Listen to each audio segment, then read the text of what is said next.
जय हिंद दोस्तों। एग्जाम की पॉइंट में एक बार फिर से आप सभी का स्वागत है। दोस्तों, उत्तराखंड संपूर्ण नोट श्रृंखला के आज के इस वीडियो में हम उत्तराखंड के इतिहास के जो प्रमुख लेखों से हमें प्रमाण मिलते हैं उनके बारे में बात करेंगे। इससे पहले हमने बात की थी उत्तराखंड के जो गुफा चित्र है, अलग अलग जो हमें ताम्रपत्र प्राप्त हुए हैं उनसे क्या कौन कौन से जानकारी हमें प्राप्त होती है वो हमने देखा था। तो अब बात करते हैं उत्तराखंड के प्रमुख स्रोत के अंतर्गत जो प्रमुख अभिलेखों से हमें जानकारी प्राप्त होती है उसके बारे में। तो दोस्तों, राज्य में विभिन्न स्थानों से अनेक प्रकार के लेख प्राप्त हुए हैं, जिनमें से जो प्रमुख हैं उनके बारे में हम बात करेंगे। जो पहला नाम आता है सबसे महत्वपूर्ण वो है कालसी अभिलेख का।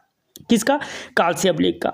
दोस्तों, जो कालसी अभिलेख है वो यमुना और अमलावा नदी के तट पर स्थित है। अगर पूछे कालसी अभिलेख किसके तट पर है, यमुना और अमलावा नदी के तट पर स्थित है। और कालसी को ही स्थानीय भाषा में चित्रशिला कहा जाता है। पूछा जा सकता है कालकूट कालसी, अगर आपने हिस्ट्री पढ़ी है इससे पहले, तो कालसी कालकूट में किस वंश की राजधानी थी, मुझे कमेंट बॉक्स में कमेंट करें।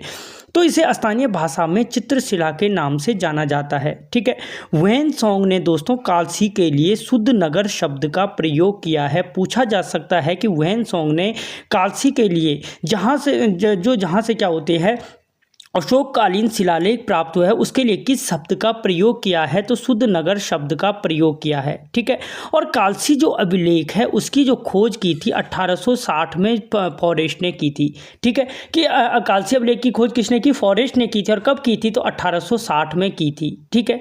और दोस्तों, सबसे जो महत्वपूर्ण है कि कालसी अभिलेख के किसकी जानकारी प्राप्त होती है, तो इससे पता चलता है कि जो यहाँ पे कुलिंद लोग थे वो कुलिंद लोग क्या थे? मौर्यों के अधीन थे। ठीक है। जो यहाँ पे कुलिंद वंश का शासन था वो कुलिंद लोग किसके अधीन थे? तो मौर्यों के अधीन थे। ठीक है। दोस्तों, कालसी अभिलेख में उत्तराखंड के लिए अपरांत शब्द का प्रयोग किया गया है। यानी जो हम आज उत्तराखंड बोल रहे हैं या इससे पहले उत्तरांचल था वो किस नाम से जाना जाता था? अपरांत के नाम से जाना जाता था। यानी उस टाइम पे अगर मौर्य वंश के इतिहास को हम पढ़ें तो वहाँ पे एक चीज़ देखने को मिलेगी कि मौर्यों का जो कुलिंद वंश था वो अपरांत क्षेत्र में राज करता था। ठीक है। और यहाँ के शासन को जन शासन या गण शासन कहा गया है कालसी अभिलेख में। ठीक है। अभिलेख में यहाँ के निवासियों को पुलिंग कहा गया है या पुलिंद कहा गया है। पुलिंद शब्द का प्रयोग किसके लिए? पूछ सकता है कि कालसी अभिलेख में पुलिंद शब्द का या पुलिंग शब्द का प्रयोग किसके लिए किया गया है, तो यहाँ के निवासियों के लिए किया गया है। ठीक है। जो ये अभिलेख है कालसी अभिलेख, ये प्राकृत भाषा और ब्राह्मी लिपि का प्रयोग किया गया है। यह प्राकृतिक भाषा और ब्राह्मी लिपि में लिखा गया अभिलेख है कालसी अभिलेख। ठीक है। जो क्या है 257 ईस्वी पूर्व का अभिलेख है। पूछा जा सकता है कि कालसी अभिलेख का समय क्या है, तो 257 ईस्वी पूर्व का समय है। ठीक है। और कालसी अभिलेख जो है उसमें हाथी का चित्र प्राप्त होता है। मोस्ट इंपॉर्टेंट है कि किस पशु का चित्र प्राप्त होता है, तो कालसी अभिलेख से हाथी का चित्र प्राप्त होता है। ठीक है। तो दोस्तों, ये महत्वपूर्ण जानकारी थी कालसी अभिलेख से। अब अगर हम बात करें राजकुमारी ईश्वरा का शिलालेख, जो हमें आज राजकुमारी ईश्वरा का अभिलेख पे शिलालेख प्राप्त होता है, तो राजकुमारी ईश्वरा का अभिलेख जो प्रलाखा मंडल से प्राप्त होता है। ठीक है। ईश्वरा के जो ये शिलालेख प्राप्त हुआ है ये युद्ध वंश के 12 राजाओं की जानकारी प्राप्त होती है। पूछा जा सकता है कि राजकुमारी ईश्वरा के अभिलेख से कितने राजाओं की जानकारी प्राप्त होती है, तो फिर आंसर हो जाएगा 12 राजाओं की जानकारी प्राप्त होती है। ठीक है। और दोस्तों, जो ये राजकुमारी ईश्वरा का शिलालेख था इसको खोजा किसने था, तो जॉर्ज व्यूलर ने खोजा था। जॉर्ज व्यूलर ने इस अभिलेख को क्या किया था, इसकी खोज की थी। और इस शिलालेख के अनुसार यमुना उपत्यका में क्या था, यादवों का राज था। किसका राज था? यादवों का राज था। किसके अनुसार? राजकुमारी ईश्वरा के शिलालेख के अनुसार। क्वेश्चन बन सकता है कि किस अभिलेख के अनुसार या किस शिलालेख के अनुसार यमुना उपत्यका में यादवों का राज था, तो सिंपल सी बात है राजकुमारी ईश्वरा के शिलालेख के अनुसार। ठीक है। अगली बात आती है पांडुकेश्वर अभिलेख की। दोस्तों, जो पांडुकेश्वर अभिलेख था, पांडुकेश्वर अभिलेख की खोज कीलहौर ने की थी। पूछा जा सकता है कि पांडुकेश्वर अभिलेख की खोज किसने की थी, तो आंसर हो जाएगा कीलहौर ने की। देखो, मैंने कहा था जो कालसी अभिलेख है उसकी खोज फॉरेस्ट ने की थी। राजकुमारी ईश्वरा के लेख की खोज जॉर्ज उलर ने की थी और पांडुकेश्वर अभिलेख की खोज कील हॉर्न ने की थी। और पांडुकेश्वर अभिलेख कस्तूरी वंश की जानकारी देता है। किसकी? कत्यूरी वंश की जानकारी देता है। ये कस्तूरी रेखा कत्यूरी वंश की जानकारी देता है। ठीक है। और पांडुकेश्वर अभिलेख ललित सूर्यदेव से संबंधित है। सबसे महत्वपूर्ण है कि जो पांडुकेश्वर अभिलेख है किससे संबंधित है, तो वो कत्यूरी वंश के राजा ललित सूर्यदेव से संबंधित है। अगला आता है तालेश्वर अभिलेख की खोज वाईके गुप्ता ने की थी। ठीक है, 1815 1915 कुछ इतना टाइम मुझे ढंग से पता नहीं कि लगभग की थी। और तालेश्वर अभिलेख पौरव वंश की जानकारी प्राप्त करते होती है। जो अगर पूछा जा सकता है कि तालेश्वर अभिलेख से किसकी जानकारी प्राप्त होती है, तो इससे पौरव वंश की जानकारी प्राप्त होती है। अगला जो अभिलेख आता है प्लेटी का सूर्य मंदिर। दोस्तों जो प्लेटी का सूर्य मंदिर है, यहाँ से कल्याण वर्मन व आदि वर्मन के अभिलेख प्राप्त होते हैं। जो प्लेटी का सूर्य मंदिर है, यहाँ से किसके? कल्याण वर्मन और आदि वर्मन का लेख प्राप्त होता है। जो प्लेटी का सूर्य मंदिर है वो टिहरी के हिंडोला खार के लुलेरा कुलेरा घाटी में स्थित है। पूछा जा सकता है कि जो प्लेटी का सूर्य मंदिर कहाँ पे है, तो हिंडोला खाल टिहरी में है। और कौन सी घाटी में है, तो लुलेरा कुलेरा घाटी में स्थित है। अगर इसकी शैली पूछे तो ये फासणा शैली में बना हुआ है। ठीक है, जो यहाँ से अभिलेख है वो फासणा शैली में लिखा गया अभिलेख है। और इस अभिलेख का अध्ययन NS घई ने किया था 1968 में। ठीक है, जो प्लेटी का सूर्य मंदिर से जो अभिलेख हमें प्राप्त होता है वो फासणा शैली का प्रयोग किया गया है। और इसको पढ़ने में जो महारत हासिल की थी NS घई जी ने 1968 में की थी। ठीक है, इसके बाद आता है धारशिल अभिलेख। दोस्तों जो धारशिल अभिलेख है, धारशिल अभिलेख रुद्रप्रयाग से प्राप्त होता है। कहाँ से प्राप्त हुआ था, तो रुद्रप्रयाग जनपद से प्राप्त हुआ था। और जो ये धारशिल अभिलेख है ये परमार वंश के 29वें राजा अनंतपाल का अभिलेख है। यानी अगर पूछा जा सकता है कि धारशिल अभिलेख परमार वंश के किस शासक से संबंधित है, तो फिर आंसर हो जाएगा अनंतपाल से संबंधित है। ठीक है, कालसी अभिलेख क्या था? कुनिंद वंश की जानकारी दे रहा था, मौर्य वंश से संबंधित था।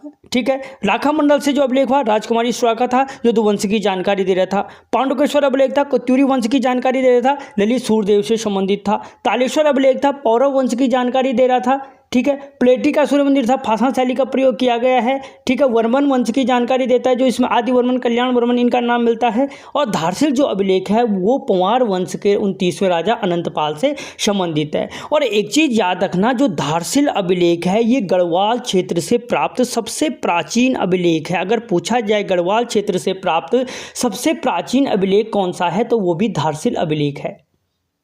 ठीक है, अब बात करते हैं हम, ये तो थे अभिलेख। अब दीवारों पर उत्कीर्ण लेख। दोस्तों जो दीवारों पर लिखे गए लेख हैं वो कहाँ से प्राप्त हुए, तो वो कालीमठ, केदारनाथ, गोपेश्वर और नाला से प्राप्त हुए हैं।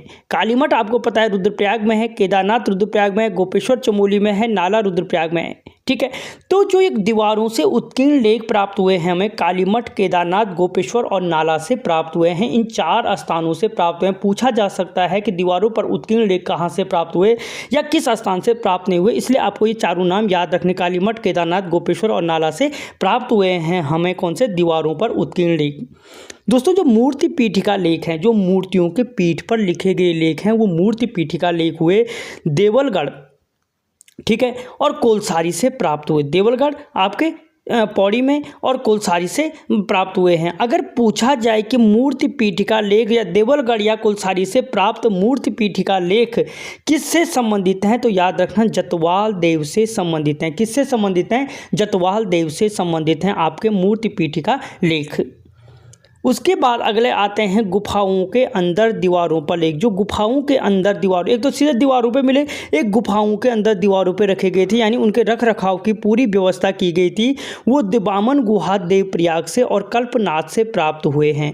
याद रखना, जो गुफाओं के अंदर दीवारों पर लेख प्राप्त हुए हैं वो बामन गुहा देवप्रयाग और कल्पनाथ से प्राप्त हुए हैं।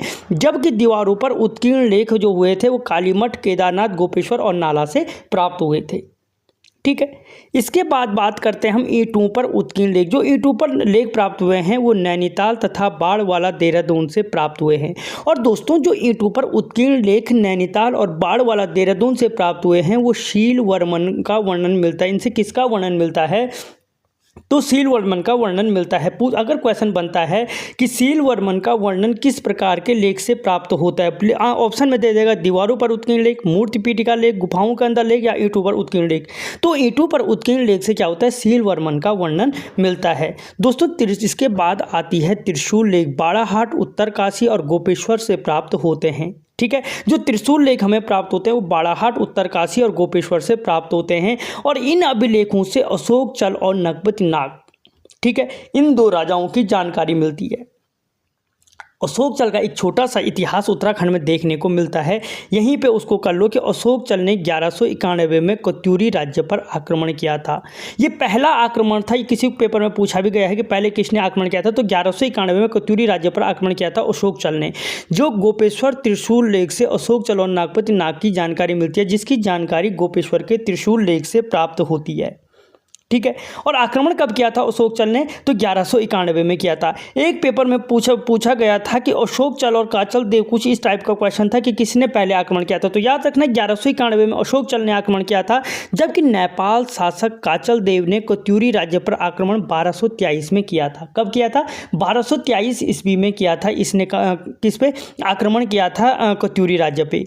ठीक है, और बालेश्वर ताम्रपत्र का संबंध काचल देव से है। याद रखना, अगर कभी पूछा जाता है कि बालेश्वर ताम्रपत्र का संबंध किससे है, तो इसी काचल देव से है, जिसने 1223 ईस्वी पर नेपाल शासक ने क्या किया था, कत्यूरी राज्य पर आक्रमण किया था। दोस्तों कुषाण कालीन मुद्राएं मुन्नी की रेती सुमारी से प्राप्त हुई हैं। जो कुषाण कालीन मुद्राएं हैं मुन्नी की रेती सुमारी से, और तीसरी सदी की मुद्राएं मोरध्वज स्तूप कोटद्वार से प्राप्त हुई हैं। जो यहाँ पे क्या थे, जनरल फैक्ट थे, वो मैंने सारे यहाँ पे कवर किए हैं कि जिससे आप लोगों को यहीं पे कवर किया, जो चीज़ जहाँ पे याद आ रही है वहाँ पे कवर की जाए। दोस्तों अब अगले वीडियो में बात करेंगे इस क्षेत्र के प्राचीन लेखों के प्रमुख शब्दावलियों की, प्रमुख पुस्तकों से प्राप्त जानकारियों की और प्रमुख विदेशी यात्रियों की। ठीक है।